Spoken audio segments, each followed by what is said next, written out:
1 Reis, capítulo 18, versículo 30 com vocês. 1 Reis, capítulo 18, versículo 30. Deus seja louvado. Saúda cada um de vós com a doce e gloriosa paz do nosso Senhor Jesus Cristo, e que esta paz esteja reinando em nossos corações. 1 Reis, capítulo 18, versículo 30. Acredito que todos já encontraram.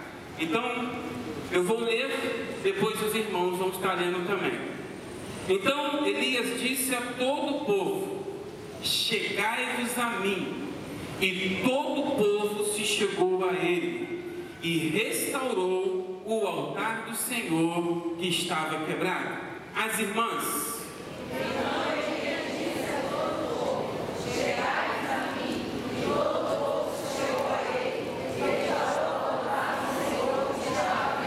os irmãos.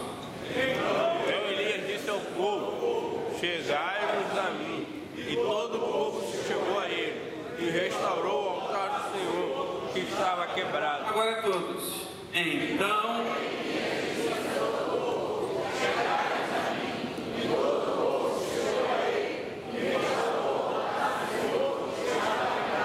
assentai-vos. À luz do texto que nós vamos explorar um pouco, eu posso já, à guisa de introdução, afirmar para você, afirmar para o nosso visitante, afirmar para você, irmão e irmã querida, quão bom e quão maravilhoso é, quão divino é estar perto de um profeta. O texto vai me afirmar que o profeta de Deus convocou o povo para estar próximo dele. E nós vamos ver nos versículos que se seguem o que aconteceu quando o povo se achegou diante de um profeta. Infelizmente, a figura pastoral hoje já está muito sem crédito, descredibilizada. Infelizmente, por conta de algumas situações que a igreja moderna, a igreja atual, vem fazendo por aí. Mas a palavra de Deus afiança isso no livro de Apocalipse. Nós vemos a figura dos profetas, dos sacerdotes, dos homens ungidos por Deus, separados por Deus, pastor Jorge, que Deus pinça e dá a esses homens a unção de profeta. E nós temos um grande e rico privilégio, queridos, de termos um profeta nesta casa. E eu falo isso com ele, falo isso para todos eles. A visão que eu tenho do pastor Teodomiro, a visão que eu tenho do pastor dessa igreja, é uma visão de que ele é um profeta para este tempo.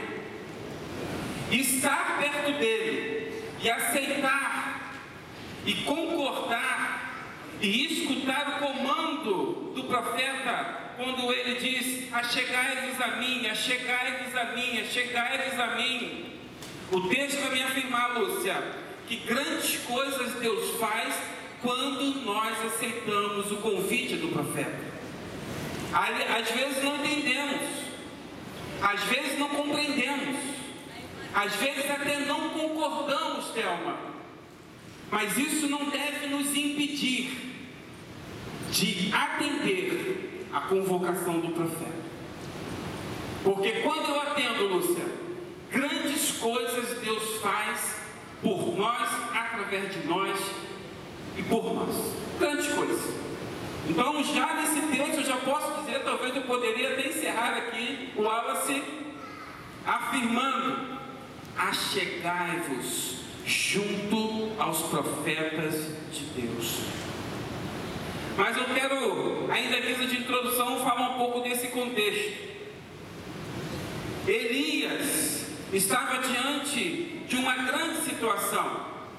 450 profetas de Baal, 400 profetas de Acera, e ainda os falsos deuses ameaçando, colocando o Deus de Elias em xeque, colocando Elias a toda prova, colocando Elias de uma diante de uma grande situação.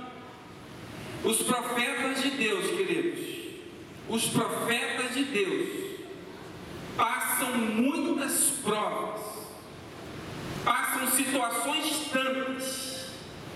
E dirá o nosso profeta, mais de 50 anos de ministério, para estar diante de Deus, sendo canal de Deus, os profetas passam por muitas provas. Às vezes temos uma visão, uma falsa sensação de que o profeta que está nesse púlpito, ele é super-homem, ele é um super-pop, ele é inatingível. Mas não, queridos, os profetas de Deus passam provas também, passam por situações. Mas a exemplo de Eliseu e também de Elias, no caso, estes homens passam por situações, mas Deus é com eles. Deus é com eles.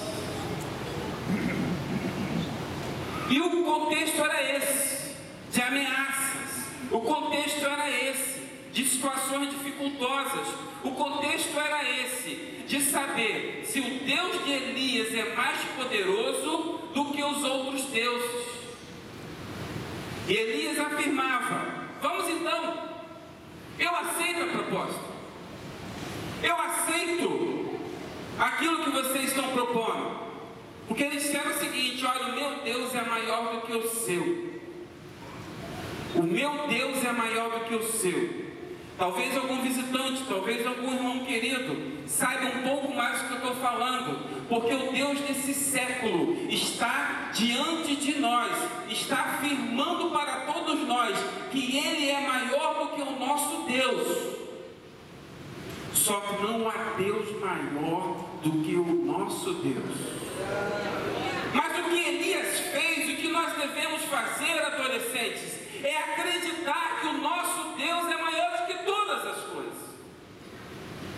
E não se amedrontar, não ficar temeroso, não desacreditar, porque o teu Deus, Ele peleja por você.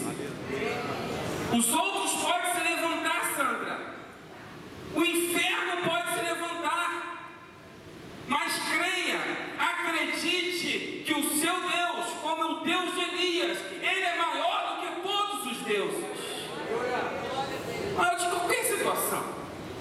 E esse é o contexto. Mas o texto também fala de altar, minha querida Eliane. E altar é lugar de sacrifício. Abraão, lá no capítulo 22 de Gênesis, lá no versículo 9, ele chega diante do altar, ele prepara o altar e ele oferece o próprio filho como sacrifício. Altar é um lugar de sacrifício. Altar é o lugar de entregar aquilo que nós mais gostamos. Altar é o lugar de entregar aquilo que é mais precioso para mim, Rafael.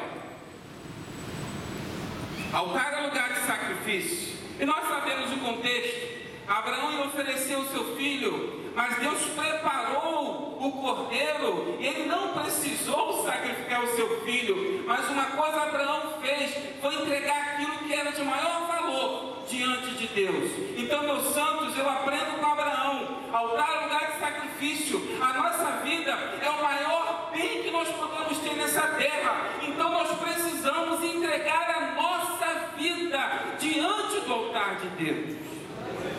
Altar é lugar de sacrifício. Vai sacrificar o seu tempo, vai sacrificar talvez seus sonhos, vai sacrificar de repente algum projeto seu, mas entregue a sua vida nas mãos de Deus. Altar de Deus. Mas ainda eu posso acreditar que o altar é lugar de oferta. Pastor, minha vida é a maior oferta. É verdade. Mas a lei, lá em Números capítulo 7, versículo 10, iria dizer e vai dizer o seguinte: que nós precisamos levar tudo diante do altar. A nossa vida, o nosso tempo, a nossa renda, a nossa existência, a nossa família.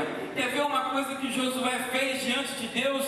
Meu querido Josué, eu e minha casa serviremos ao Senhor. O que Josué me ensina, que não é somente a vida dele, o que Josué me ensina é que nós precisamos entregar a nossa vida, a vida de nossa família, os nossos bens, tudo diante do Senhor. Minha querida Priscila, altar é o lugar de oferta. Mas ainda lá em Levítico, no capítulo 6, 25, vai dizer que altar é o lugar de perdão de pecados. Tudo isso, todo esse cerimonial aconteceu no templo, no tabernáculo que acontecia no deserto. E Deus mandou instituir o altar no meio do deserto, no meio do tabernáculo. Mas o que o texto vai dizer, Levítico capítulo 6, versículo 25, vai dizer, irmã Neuza, que aquele que estava em pecado, aquele que estava em falta, levava um cordeiro diante do sacerdote, o sacerdote oferecia esse cordeiro e o pecado daquela pessoa era perdoado. Esse texto me aponta para Jesus. Hoje eu não preciso mais entregar cordeiros. Hoje eu não preciso mais entregar uma pomba. Hoje eu não preciso mais fazer sacrifícios. O maior sacrifício foi feito na cruz para perdão de nossos pecados. Jesus Cristo foi apresentado no altar na cruz para perdoar os nossos pecados. Visitante querido, meu irmão, meu querido visitante, minha querida visitante, talvez você tenha um pesar no seu coração, talvez você tenha uma lágrima no seu coração, talvez você se sinta culpado de alguma coisa, mas eu quero dizer para você agora, o altar de Jesus Cristo, o altar da cruz, foi erigido, foi levantado, foi sacrificado para perdoar todos os seus pecados. Todos. Mas ainda, altar é lugar de fogo divino. Lá em Levítico, no capítulo 6, versículo 12, vai dizer que o sacerdote, ele reparava o altar, preparava o altar, e a chama que consumia em cima desse altar, o sacerdote não deixava apagar. Essa chama, ela ardia continuamente no altar. Então é o lugar de fogo de Deus. Meus santos, essa função sacerdotal é muito maravilhosa. E nós vemos, quando um pastor cuida de uma igreja, quando um pastor zela para uma igreja, quando um pastor não deixa que o culto não aconteça na igreja, quando um pastor, um líder, aquele que está à frente de um rebanho, entrega a sabedoria para a igreja, o ensinamento para a igreja, a doutrina para a igreja, cuida das feridas da igreja, ele está dizendo o seguinte: a chama no altar não pode se apagar. Não pode se apagar. Mas ainda, queridos, altar é lugar de um coração contrito. E esse eu vou pedir você para abrir. Salmo 51, versículo 1. Existiam vários altares. Altares de pedra, altares de madeira, altares de ouro, altares de bronze. Você vai ver vários tipos de materiais sendo utilizados para construir o altar. Mas à luz desse texto, à luz da visão do salmista, o maior altar que Deus pode habitar, e Deus quer habitar, e Deus quer se manifestar, é o altar do nosso coração. Coração é lugar de sentimentos, coração é lugar de emoções, coração é lugar de alegria, coração é lugar de choro, coração é lugar de contrição. Queridos, a nossa razão pode falar alguma coisa em oração, Ana Paula. A nossa razão, ela pode tentar expressar algum sentimento, mas na verdade, o nosso coração fala a verdade. Aquilo que ninguém ouve, aquilo que ninguém vê, aquilo que ninguém está percebendo, o nosso coração está sentindo e Deus está ouvindo. Adriana, Deus conhece aquilo que vai no seu coração.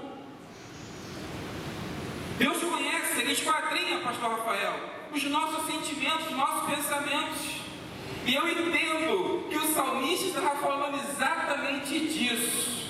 Olha o que o salmista falou: sacrifícios agradáveis a Deus são um espírito quebrantado, um coração compungido e contrito não desprezarás, ó Deus. Um coração quebrantado diante de Deus, sabe o que é? Um coração que se humilha perante a potente mão dele. Um coração quebrantado diante de Deus é um coração que reconhece que todo poder, que toda honra, que toda glória, que todo louvor pertence ao Senhor. Um coração quebrantado, Sandra, diante de Deus é aquele que reconhece que nós somos finitos, que nós somos diminutos, que nós somos pecadores, que nós temos nossas limitações, mas Deus, Ele está acima de todas as coisas, e Deus é o Deus que tudo pode. Isso é um coração quebrantado. Um coração quebrantado é um coração que reconhece a verdade, a única verdade. Meu querido visitante, escute isso. Jesus Cristo disse: eu sou o caminho, eu sou a verdade e eu sou a vida. Não existe nenhuma verdade, não existe nenhum outro caminho que não seja Jesus Cristo. Isso é um coração quebrantado. E o salmista vai dizer isso. Mas infelizmente, queridos, altar também é um lugar de pecado. Lá no capítulo 34, versículo 12 em diante, vai contar um pouco do pecado de Israel, do pecado do povo hebreu, do pecado, infelizmente, dos filhos de Deus naquela época. O pecado da idolatria, o pecado de erigir deuses estranhos, de reconhecer deuses estranhos. E isso se tornou um pecado tão grande, mas tão grande, mas tão grande, que o altar se rachou, o altar quebrou, o altar não podia mais ser sacrificado nada nele, Raquel. Agora trazendo para a nossa realidade, Renan, o nosso coração deve ser o altar de Deus. Mas quando pecamos, quando erramos, e principalmente, pastor Rafael, quando colocamos coisas no lugar de Deus, o nosso altar se quebra, o nosso altar racha, o nosso altar fica fissurado. Meus santos, meu santo. Mateus capítulo 6, versículo 20 em diante, mais ou menos: mas buscai primeiro o reino de Deus e a sua justiça, e as demais coisas vos serão acrescentadas. O maior mandamento é este: amar a Deus sobre todas as coisas, e ao teu próximo como a ti. Será que nós estamos colocando coisas no lugar de Deus? Será que nós estamos colocando deuses no lugar de Deus? Será, Paulo, que nós estamos no nosso dia a dia, na nossa vida, priorizando outras coisas, ao invés de priorizar Deus? Quando fazemos isso, nós rachamos o nosso altar. Quer ver outra coisa que racha altar? Mágoa, ressentimento, falta de perdão, ira, falta de comunhão com a igreja. Paulo vai dizer, meu santo, não vos afasteis da congregação dos santos. Quando me afasto, Ezequias, da congregação dos santos, o meu altar, ele fica rachado. Anderson, sabe qual é o problema de altar rachado? Deus não se manifesta em altar rachado. O sacerdote, como Levítico, precisou reparar o altar. Elias, para que o milagre acontecesse, precisou reparar o altar. Isso me traz então a mensagem para o meu coração, Isabel. Se eu quero milagre de Deus na minha vida, eu preciso reparar o meu altar.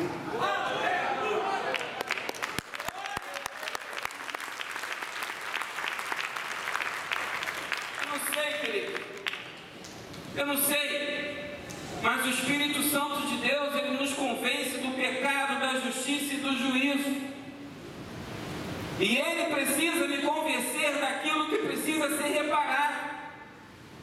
Mas peça a Deus, como o salmista no Salmo 139, Senhor, conhece o meu coração, sonda o meu coração, vê se há em mim algum caminho mau, e guia-me pelo caminho eterno. Nós precisamos ter essa palestra com Deus, Rafael. Eu gosto desse termo pentecostal. Eu preciso ter essa palestra com Deus,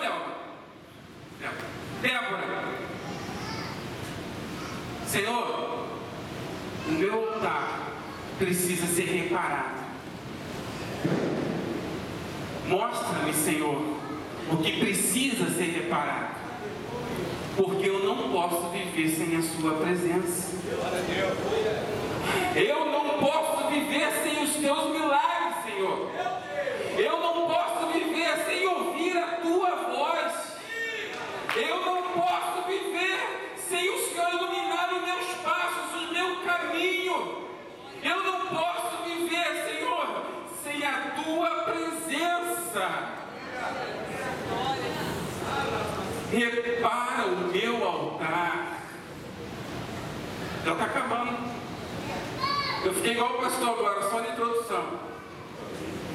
Mas eu vou correr então para a gente tentar chegar às 9 horas. Então o altar precisa ser reparado. Nós precisamos de perdão divino. Deus precisa perdoar os nossos pecados. Nós carecemos do perdão de Deus para reparar o nosso altar. Nós precisamos da presença de Deus. Deus como Emmanuel, constante em nossa vida. Nós precisamos de oração, orar, falar com Deus. Nós precisamos de leitura bíblica, a porção da palavra de Deus todos os dias na nossa vida. Nós precisamos de purificação. Deus, Ele olha para as nossas mãos e as mãos puras conseguem ver a Deus. Precisamos purificar. A televisão, as mídias, as redes sociais são lixo às vezes em nossas vidas. Adolescentes, jovens, pare e pense nisso. Quantos conteúdos péssimos, horríveis chegam na nossa tenda através das mídias sociais. Purifica o teu coração, não toca nessas coisas, não toca em coisa imunda, não vê coisa imunda, se afasta das coisas imundas. Purificação. Mas ainda, meus santos, altar precisa de comunhão com a igreja. Já falei um pouco. Altar precisa de uma vida na obra de Deus. Queridos, talvez o primeiro sentimento seja o seguinte: há quanto tempo eu não faço a obra de Deus? Há quanto tempo eu não faço uma visita? Há quanto tempo eu não entrego um folheto? Há quanto tempo eu não vou ao evangelismo? Há quanto tempo eu não faço ação social? Há quanto tempo eu não ajudo uma viúva? Há quanto tempo eu não ajudo um órfão? Há quanto tempo eu não coloco minha vida à disposição de Deus? meu santo, repara o seu altar. Um outro sentimento: se você nunca fez a obra de Deus, nunca entregou a sua vida nas mãos de Deus, está na hora agora de você falar: Senhor, por gratidão, eu quero entregar a minha vida na obra de Deus no teu lugar. Acabou, pastor Rafael. O que eu faço? Só na introdução. Eu vou apenas, então, ler um pouco para a gente concluir. Quando o altar de Deus está reparado, Deus é invocado. Lá em 1 Reis capítulo 18, versículo 36 e 37, vai dizer que Elias, ele estava diante dos deuses, os falsos deuses, dos profetas ali de Baal, e quando ele orou, Deus se manifestou, Deus foi invocado. Meus santos, quando estamos com o altar reparado, não conseguimos nem falar com Deus. Mas quando o altar está reparado, nós podemos invocar a presença de Deus. Senhor, eu te invoco na minha vida, no meu casamento, na minha família, no meu trabalho, na minha escola. Eu te invoco, Senhor. Corações santificados invocam a Deus. Segundo ponto: quando o altar está reparado, Deus se manifesta. Deus se manifesta. Lá em 1 Reis capítulo 18, versículo 38, vai dizer o seguinte: que o fogo desceu e consumiu toda a oferta do altar. Quando estamos com o altar reparado, Deus se manifesta, corações santificados são visitados pela manifestação de Deus. Outro ponto: quando o altar está reparado, Deus recebe o nosso sacrifício. Isso fala muito.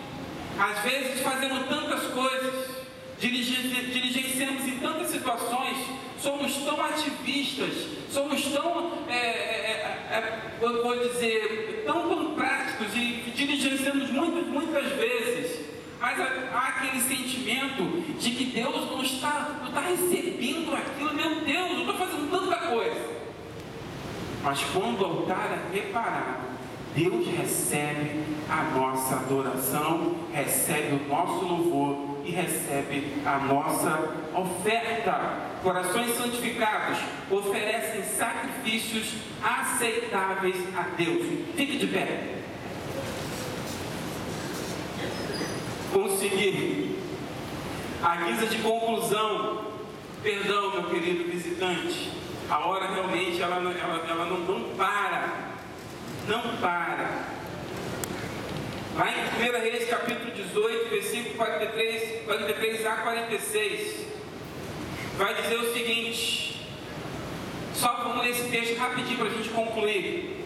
Havia uma promessa de Deus de que iria chover, só que o povo não acreditava.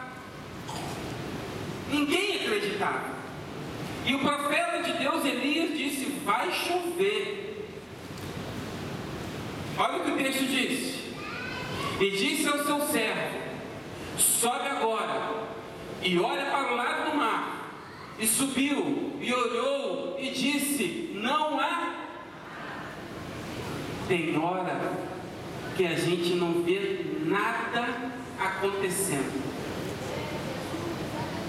Tem hora que a gente não acredita e acredita que nada vai acontecer. Aí, então disse ele: volta lá 7. Volta lá 7. Insista, meu santo. Creia que o milagre vai acontecer. E sucedeu que a 7ª vez disse: eis aqui uma pequena nuvem com uma mão de um homem subindo do mar. Então disse ele: sobe e dize a Acabe: aparelha o teu carro e desce, para que a chuva não te impeça. 45. E sucedeu o quê? Entretanto, os céus se enegreceram com nuvens e vento, e veio uma grande chuva, e Acabe subiu o seu carro e foi para Jezreel. Eu concluo. Quando o altar de Deus, quando o seu altar está reparado, Deus cumpre as suas promessas na sua vida e promove o milagre dele na sua vida. Pode demorar, mas com o altar reparado, Deus cumpre a sua palavra. Que Deus nos abençoe. Rafael, por favor.